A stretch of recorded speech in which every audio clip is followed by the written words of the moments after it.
कुछ समय पहले एफबीआई ने एक लिस्ट जारी की।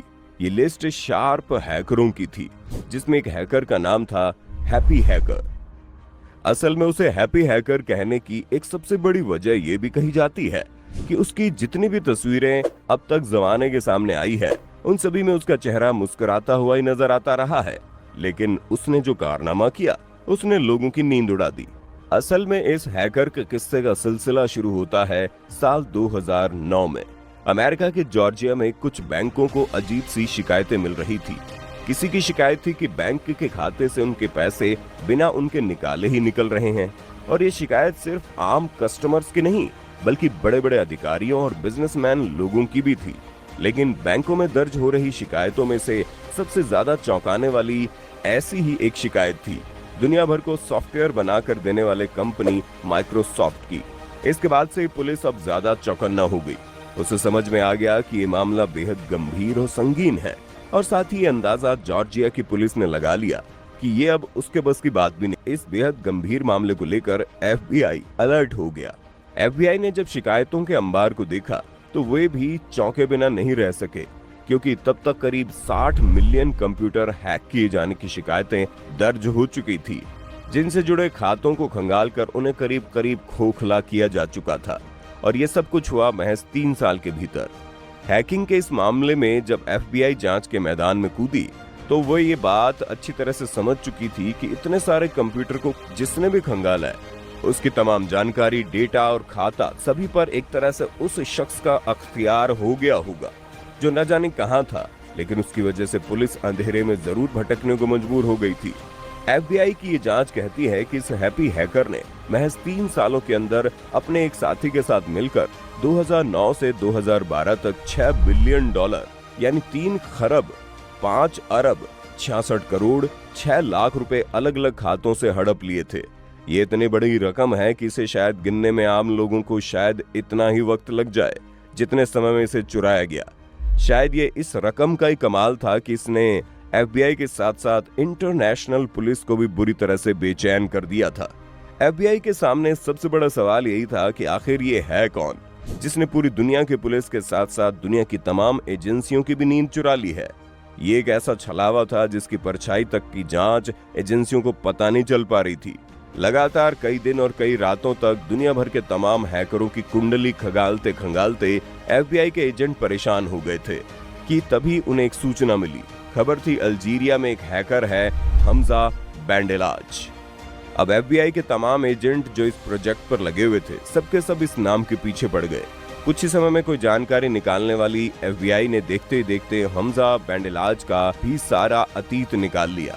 हमजा 20 साल का एक सॉफ्टवेयर इंजीनियर था। ये भी पता चला कि उसके खिलाफ हैकिंग करके लोगों के खातों को खाली करने का भी शक है।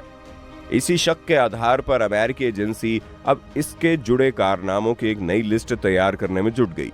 साथ ही हमजा के पीछे भी एफबीआई का एक एजेंट लग गया। महीनों भटकने के बाद एक एफबीआई एजेंट किसी तरह हमजा तक पहुंचने में कामयाब हुआ, और उसने खुद को भी एक हैकर साबित करके हमजा का भरोसा जीता और मिलकर हैकिंग करके खास तौर पर क्रिमिनल लोगों के खातों में सेंध लगाने की प्लानिंग करनी शुरू कर दी। उस दौर में एक नया सॉफ्टवेयर चलन में आ चुका था, नाम था स्पाई आई। असल में डार्क वेब पर मौजूद इस सॉफ्टवेयर को खुद हमजा और उसके साथी ने तैयार किया था, और इसी सॉफ्टवेयर के जरिए इन लोगों ने दुनिया भर में वर्चुअल डाका डाला।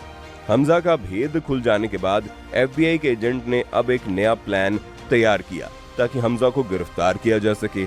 इसलिए वो हमजा से उसका तैयार किया गया सॉफ्टवेयर स्पाई आई खरीदने की बात करता है, और इसके लिए बाकायदा हमजा को तैयार भी कर लेता है। लेकिन सॉफ्टवेयर की डिलीवरी और सप्लाई होने से पहले ही हमजा एफबीआई के हाथों से फिसल जाता है। बेशक एफबीआई का ये ऑपरेशन आधा ही कामयाब होता है, लेकिन एफबीआई के हाथों लगी एक सबसे बड़ी कामयाबी ये थी कि जिस नाम का वो अभी तक पीछा कर रहे थे, अब उन्हें उसका चेहरा मिल चुका था।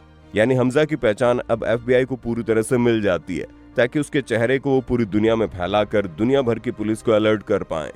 इसके बाद एफबीआई हमजा की सारी डिटेल्स निकालने लगती है। खुलासा होता है कि हमजा अल्जीरिया के एक छोटे से शहर टिजिओजू का रहने वाला है। 1988 में पैदा हुआ हमजा बचपन से पढ़ने लिखने में बड़ा तेज था, और मैथ उसका सबसे पसंदीदा विषय था। लिहाजा वो पढ़ने के लिए यूनिवर्सिटी गया, तो वहां उसने कंप्यूटर में पढ़ाई आगे बढ़ाई। उसने पढ़ाई लिखाई के दौरान ही कंप्यूटर को तो जैसे अपना सबसे पसंदीदा खिलौना बना लिया था और कंप्यूटर से जुड़ी ऐसी कोई चीज नहीं थी जिसे वो नहीं जानता था। और देखते ही देखते वो हैकर बन गया।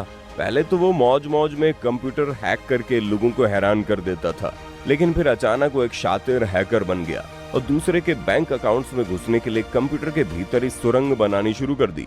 पासवर्ड तो ऐसे तोड़ता था मानो गिनती का खेल खेल रहा हो।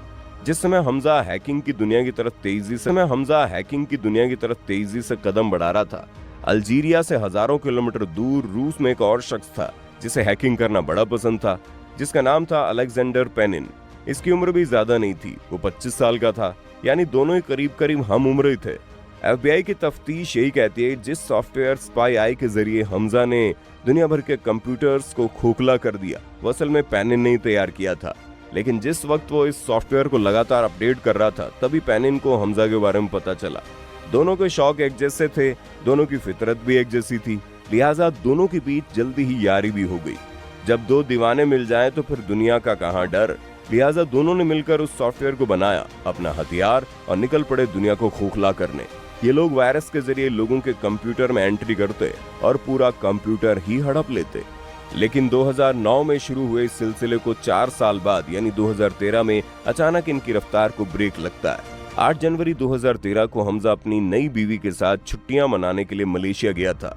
प्रोग्राम ये था कि मलेशिया से उसे कायरो जाना था। रास्ते में थाईलैंड पड़ा।